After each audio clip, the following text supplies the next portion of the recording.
Alright, so we got a new e-bike video here for you. This is the new Velotric Fold 1, and starting off this video with the unboxing because this is, as you can see, it's going to be folded up inside the box. As far as I understand, there's no assembly required. Obviously, there's going to be a lot of foam and zip ties protecting the bike, obviously in shipment. We'll get rid of all that. There is a QR code here if you want to get the assembly instructions, but as far as I'm aware, just get out of the box, get rid of all the packaging, unfold the bike, and you can go off and ride it after you've charged the battery. So let's go ahead and get out of the box and let's see what we got. And you can see here, that's what it looks like when I open the box, and everything is wrapped up in a ton of packaging.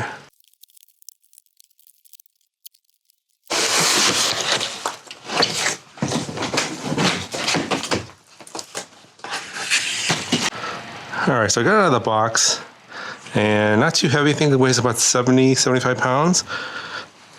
Looks like the handlebar here, the handlebar stem, is not installed, and we'll have to probably install it here behind, it's underneath this foam.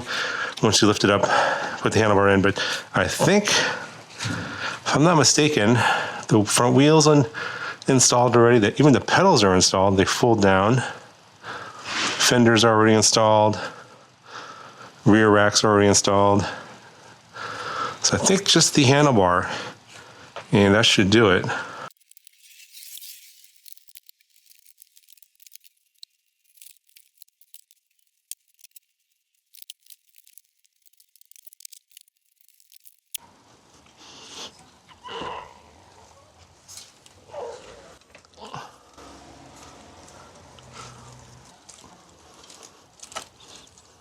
Alright, so finally got all of the packing materials off of the foam and the zip ties, and there is nothing in terms of installation requiring tools.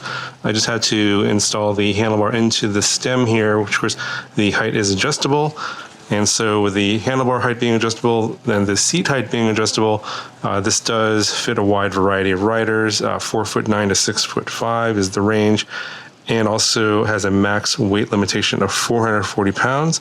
So, you know, this being their budget class e-bike under $1,000, yeah, it's got some pretty good specs for those of you that are looking for something a little bit on the, in terms of more affordability. And you can see here, this is the stone gray color. It does come in a like electric blue and also a white color. Didn't see a black color, unfortunately. If those of you that like the black bikes, I guess this stone gray color is going to have to suffice. The paint on here is very nice, glossy, pretty good finish. The welds are, could be better. I've seen, well, I reviewed their Discover One e-bike last year, and those welds were really, really clean. Obviously going for a slightly lower price point, so these are more like industrial style welds. And of course, this being a folding e-bike, it does fold down here. A pretty low step through here. It was, you know, fairly simple to put together. The bike I thought was originally, when I lifted it up out of the box, I thought it was maybe 70 pounds, but that was obviously with all the cardboard and the zip ties and the foam.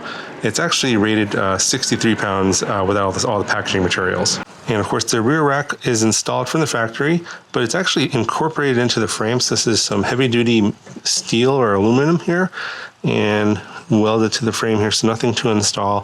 Has a max load rating of 120 pounds. They do sell some accessories like baskets and stuff like that on their website. Check out the link in the description if you want to see what can be installed on here, but you have some installation holes that could mount some stuff. They also include this strap here. That's actually for when the bike's folded up. And you can hold the two parts of the frame together so it doesn't fall apart when you're trying to load it into your car or truck. Fenders on here in the front and the rear are metal, but this is a pretty solid build, so I don't expect any rattles. It doesn't look like anything is loose either. The motor in here, as you can see, is a 750 watt 48 volt motor. It does burst to 1050 watts peak and has 70 Newton meters of torque. Of course, it's mated to this big battery here, kind of retro in terms of like the e-bike style. Instead of going with the incorporated battery inside the frame here, I guess some people prefer this because they can take it out of the bike easier without having to unfold it. And also the center of gravity is in the middle where you're sitting instead of the battery being kind of heavy in the front. And this does have a slightly larger battery for this, class. If you compare it to something like the Electric XP, that has like a 500 watt hour battery. This is a 608 watt hour battery. And as you can see, it's also UL certified, and it's also IPX7 waterproof rated. So it can be partially, or I guess immersed in water is what I'm told, for a few minutes, probably not for too long. The whole bike itself is IPX6 waterproof rated, so definitely can ride this in the rain, splash it with water. Should be okay with this waterproof rating. And again, you have your UL sticker here for the certification for the battery, which just means that, for those of you that are wondering what UL certification is, some e-bikes don't have it and some do, and it has to do with the battery and charging. So when you're charging this, some batteries that aren't UL certified do have a higher risk of catching fire. So that's kind of a hot topic in e-bikes, is batteries catching fire when charging, but this one being UL certified, the likelihood of that happening is very, very low. And here's the included charger, 54.6 volt, 2 amps. So it's not a super high amperage charger. At this rating here, it's probably going to take about 5.5 hours to charge the battery. Here are the disc brakes. These are, I believe, 180 millimeter rotors. These are hydraulic disc brakes, and pretty good for under $1,000 bike. Typically, a lot of other manufacturers that have hydraulic brakes in this 20-inch class will typically run over $1,000, like $1,200, $1,300 right now. These are running these Chaoyang 20 by 3-inch fat tires. So this is kind of the trend right now. More people are more in favor of this because you're going to get more range, more efficient tire. Also, these are puncture proof, and the Chaoyang ones are known to be a little bit more puncture resistant compared to some of the other brands. So regarding the range on this, the 608 watt hour battery, it's going to be 45 miles on throttle only and 55 miles on pedal assist. All right, so moving to the back here, we do have a rear brake light that is activated by the brakes, and there's no turn signals. And over here we have a Shimano Tourney 7-speed derailleur, pretty standard on a budget e-bike. Quick look at the rear disc brake, and also here's the kickstand. And they also have a frame stand here when the bike is folded up. And we have some plastic folding pedals. Got a huge headlight here in front here, I think triple LEDs or dual LEDs on a reflector, rated to 60 lux, so it should be very bright. Front suspension here with a lockout and adjustment, and travel up to 60 millimeters. These are not hydraulic suspension. This is, I think, spring-loaded suspension, but it's pretty standard for a budget e-bike. So there's no rear suspension or seat post suspension here, though you could add that separately. I'm not sure if there's an option for that on the website, but this comes with a regular seat post here. The seat itself, fairly cushy and wide. I think it's pretty good for this class. And it should have, it's got some springs here, so it should absorb some of the jolts and the vibrations from your road. So moving on to the handlebar, it does fold down here. There's a safety latch here, and you can adjust the height here.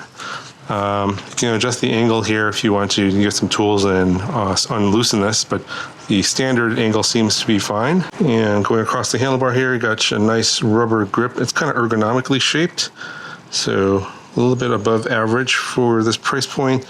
Hydraulic brakes, as I mentioned before, very nice. Got a thumb throttle here for your throttle on the left side, so something to note. Usually it's on the right side, but they have the shifter over there. Got your bike display. We'll come back to this in a second. Reflector here in the front. Got your bell. Pretty standard. We have a trigger shifter here, not the SIS shifter. So you have basically forward and a back to gear up and gear down with your Shimano Tourney derailleur in the back there.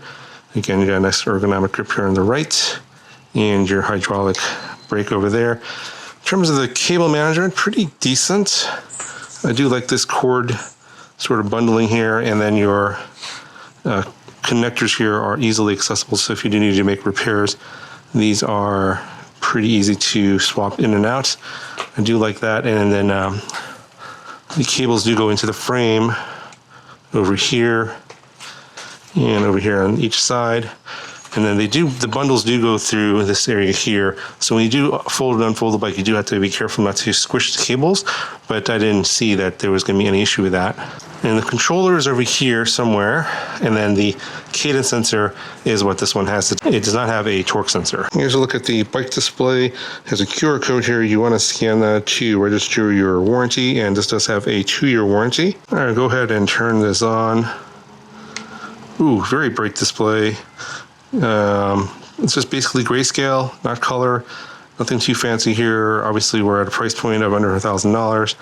We've got your speedometer, you got your liquidometer, battery meter, pedal assist level right here. There's the plus and minus buttons here for your pedal assist levels. And it does go up to 5 is the max. Now this bike does come limited to 20 miles per hour as a class 2 e-bike out of the box. And you can see here, this is the sticker that's on the frame that says it's a class 2 e-bike. However, it does come with instructions on how to change this from a class 2 to a class 3, which will take it up to 28 miles per hour. So if you want to watch the video, you can scan these QR codes, and this little tag here is included with the bike. It was actually attached to the handlebar, and also gives you some instructions on how the bike computer works, so you can pause the video if you want to read that. But if you do elect to switch this from a class 2 to a class 3, as you can see 28 miles per hour, this does include these stickers. You can swap out that sticker and put the class 3 sticker on there. But that is up to you if you want to do that. And because most places are going to be limited to class 2, they're shipping this as a class 2. And if you want to, if your area does allow for it to be a class 3, then you can go ahead and take it up to a class 3. For my test, I will take it up to a class 3 because my area is okay in terms of regulations. So I will demonstrate this in the riding test up to 28 miles per hour, and we'll see if I can get that at my weight. All right, so I'm going to adjust the speed based on these instructions. So step 1, long press the power button and the plus button for 20 seconds when the e-bike is off. Enter speed limit adjustment menu. Step 2, single press the plus and minus buttons to adjust the speed limit adjustable from 12 to 28 miles per hour. So I guess you can go below 20 if you want. If your regulations are lower than 20, you can adjust it down. And then long press the power button to save the adjusted speed. So long press the power and plus button for 20 seconds.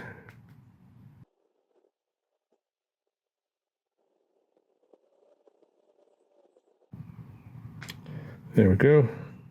Took a little longer than 20 seconds, it seems like. So you can see we're at 20. Press the plus button, go up. Minus to go down.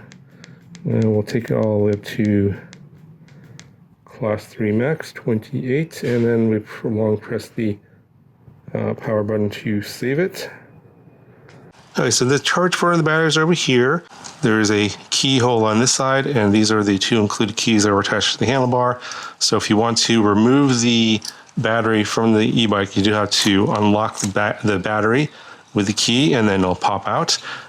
You will have to take the seat post or seat out of here to get the battery out. This seat does not pivot up like some e-bikes do. You might be able to raise it up and still be able to get the battery out, but you're probably going to have to take the whole seat out. Not a big deal. You just loosen this lever here and just slide it out, and then you can slide the battery out. All right, so yeah, that was a lot of stuff to cover. We'll go ahead and we'll do the riding test and the speed test now, and I'll give you my thoughts as usual on how the bike rides. Okay, we'll start off in pedal assist level 1.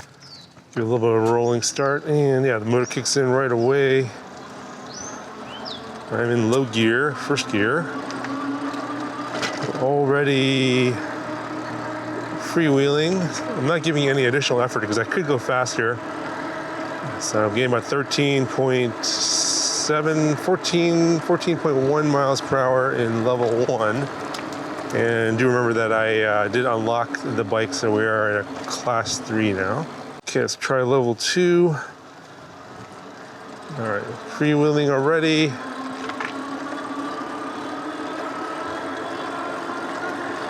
And we're up to 15, 16, 16.2, 16.6. Topped out at 16.6 in level 2.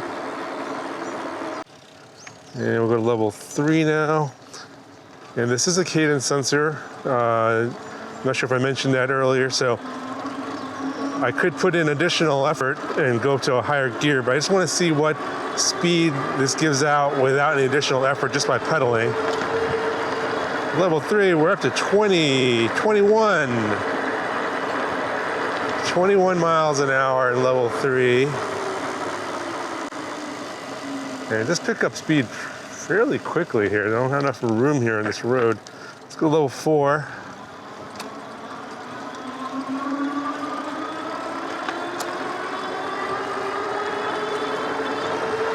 All right, up to 18, 19, 20, 21,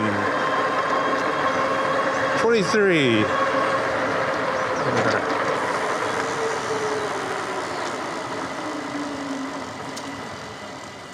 All right, I'm going to go on the road here because I'm not going to run. I'm going to run out of room there. I went about 23.6 miles per hour.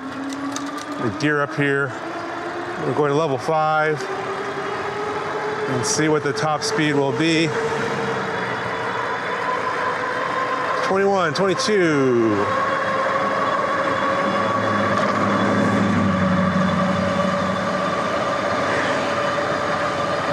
25. 25.9. 25.7. Okay, so it's fast. So I topped out at 25.9 miles per hour. And you saw in the earlier test that when there's no load, the bike computer goes to like 28 or a little under 28 miles an hour. But this is under a load. Of course, my weight's about 200 pounds and I'm about 6 feet tall. All right, so I'm going to just do the throttle only test and start from a standstill. I'll watch for cars here. Yeah, throttle only, level 1. Yeah, we're already at 12, 13, 13.6, 7, 9, 14. It's topping out at about 14 miles an hour in level 1. Let's go to level 2. Throttle only, no pedaling. Picking up some more speed gradually. 16.5, 7, 16.7. All right, so level 3.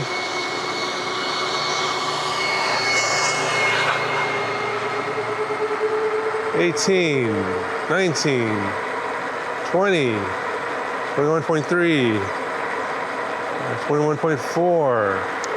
All right, let's go level 4. Gonna run out of room for that stop sign here.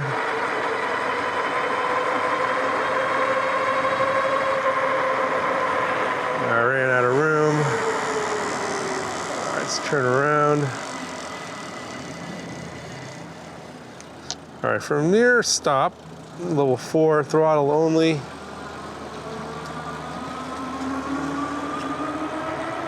$13, $14, $15, $16, $17, $18, $19. Plenty of power. $22, $23, $23.8. Okay, let's go to level 5.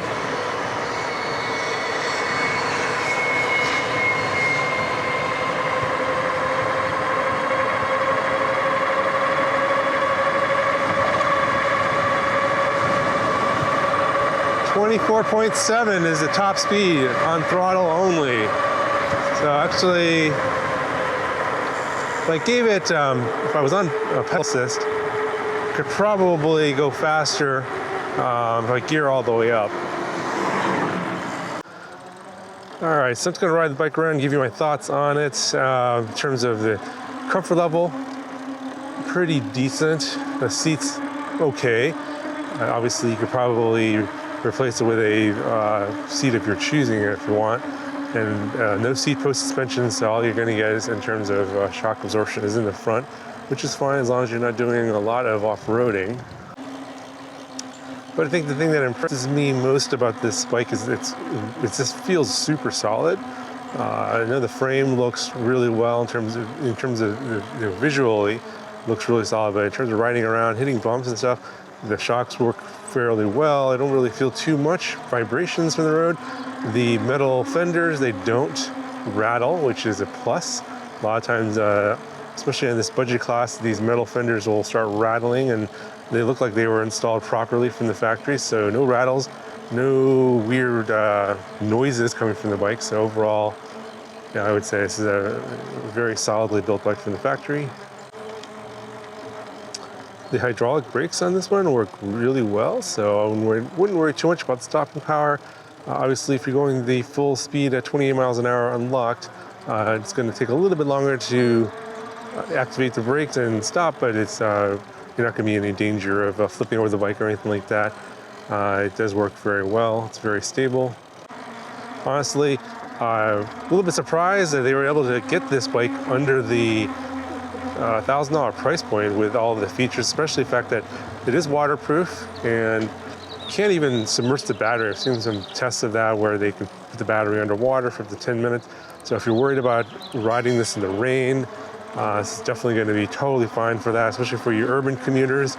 Rain, no problem. Although putting the bike in a lake and having it come out, probably not so much. Submersion of the bike itself is probably not going to work, but the battery can be submerged.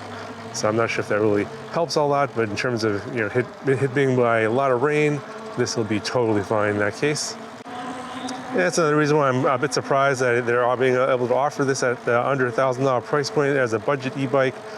Not only does it have waterproofing and able to ride in the rain, it does have hydraulic brakes, and that is also an additional cost. So, I've seen a lot of other bikes with these features that costs well over $1,000, closer to $1,500, but they're able to offer this bike at this build quality and features at this price point. I think is a really good value. All right, so just some final thoughts here. Overall, super impressed with the bike. Very nice ride. Feels super solid. No rattles, no creaks. They built this really well. I love the price point. The power output's good enough at this price point. 750 watts nominal and 1,050 watts at peak. Going to get you up most hills at probably good 15-20 degree incline with pedaling. The fact that it's waterproof. The fact that you get additional features like hydraulic disc brakes, things like this upgraded shifter here. This display here is really nice. It's not a color display like you would see on some other bikes, but it's very easily visible even in bright sunlight. Not something I often look at either. And then the throttle here is pretty nice. It works pretty well. The power output on the throttle is gradual. It doesn't jolt you off the bike, but as you saw in the speed test, you can get really fast on this one. Obviously, at my weight, it's a little bit under the 28 miles per hour. If I was pedaling and under pedal assist on level 5, I could probably get the bike above that. I've seen some other people get it above 30 miles an hour. It just said you have to put a lot of effort in at the top gear on the Shimano shifter. But other than that, for me, I'm not a speed demon. I don't really need to go that fast, but I can definitely see that this bike can do that speed if needed. So I'm going to hang on to this bike for a little bit, do maybe like a long-term review. Some of you have asked me to do some long-term reviews on these bikes. Keep this around for a few months and come back with another video a few months down the road. So make sure you're subscribed to the channel if you want to see that follow video. We'll see how this is doing. I'll beat it up a little bit, maybe take a little bit off-roading. We'll see. Probably just going to take it to the beach. I'll fold up nice into the car and maybe do some beach riding. I'll show you some of that in the next video. We'll see how it's holding up. Again, be subscribed if you want to see that follow-up video. The link will be down in the video description if you guys want to check out the bike. I'm not sure if they're going to be offering any discount codes, but if you check back later and use the code in the video description, you may see a price even better than the $9.99 that's currently being offered right now. And I think that anything below that's just a bonus. I already think it's a pretty good value at this price point. That's going to do it for this video. I'll talk to you guys in the next one.